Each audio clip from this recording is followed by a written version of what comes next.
क्रिस्त में मेरे प्यारे भाइयों बहनों और बच्चों, आप सभी को मेरा प्यार भरा जय यीशु।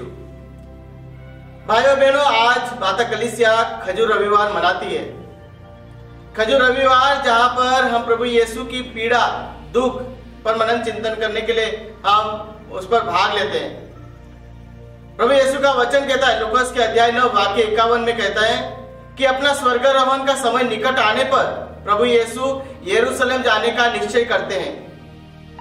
और इसलिए आज देखते हैं, आज का जो सुसमाचार रहता है, वहां आज के मिसा बलिदान में हम दो सुसमाचार पढ़ते हैं। एक हमें सुनने को मिलता है, जुलूस के पहले खजूर की डालियों की आशीष के पहले सुसमाचार पढ़ा जाता है, जहां पर प्रभु यीशु यरूशलेम जाते हैं उसके बारे में बताया गया है कि किस प्रकार लोग जो रास्ते में उनके लिए कपड़े बिछाते हैं, आजू बाजू के खेतों से वे डालियां तोड़कर वे बिछाते हैं। प्रभु यीशु का यरूशलेम की तरफ आना, उनका स्वागत करना, यह हमें दर्शाता है कि एक मसीह का स्वागत कर रहे, एक राजा का स्वागत कर रहे।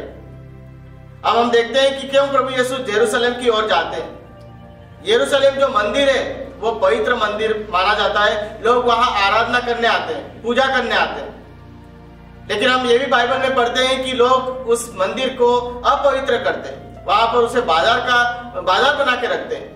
और प्रभु यीशु इसलिए गुस्सा होते हैं और वह वहां पर जो भी लोग बेचते हैं उन्हें वहां से वे बाहर भगाते हैं। तो वहां उस पवित्र मंदिर को पवित्र रखने के लिए या उसकी गरिमा रखने के लिए प्रभु यीशु किस प्रकार उन लोगों को भगाते हैं और उसका महत्व दिखाते हैं कि एक पवित्र मंदिर है जहां ईश्वर निवास करता है। आज की मिसा बलिदान में हम जो दूसरा सुसमाचार सुनते हैं, जहां पर प्रभु यीशु की पीड़ा के बारे में हम सुनने को हमें मिलता है।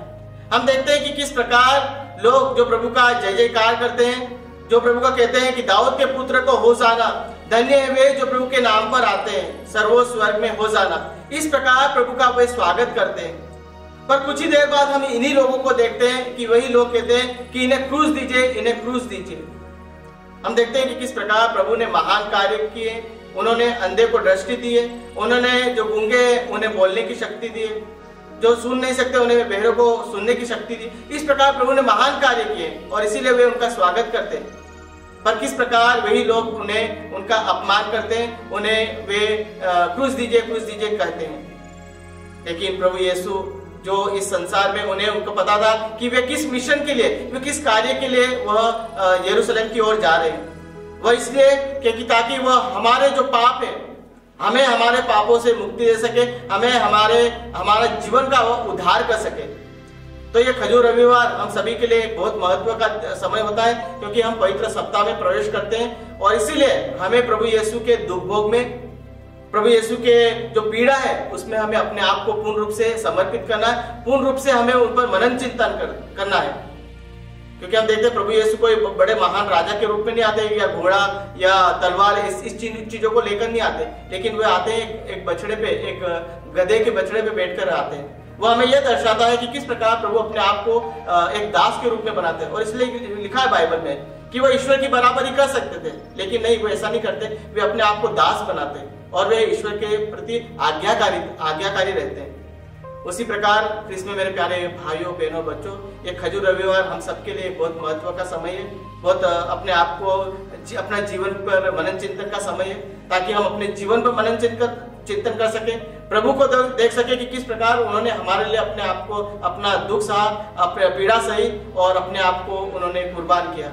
तो आइए प्रभु को धन्यवाद देते हुए हम भी अपने जीवन पर मनन चिंतन करते हुए प्रभु के इस पवित्र सप्ताह में भाग लेते हुए अपने आप को बदलें। प्रभु की इस पीड़ा पर मनन चिंतन करते हुए एक पवित्र जीवन जीने के लिए हम प्रयत्न करें, ताकि ये जो अनुग्रह का समय है, ये एक वरदान का समय है, ये हमारे जीवन में कार्य करे और हम एक अच्छा जीवन जीते हुए, एक पवित्रता का जीवन जीते हुए प्रभु के और करीब आ सके।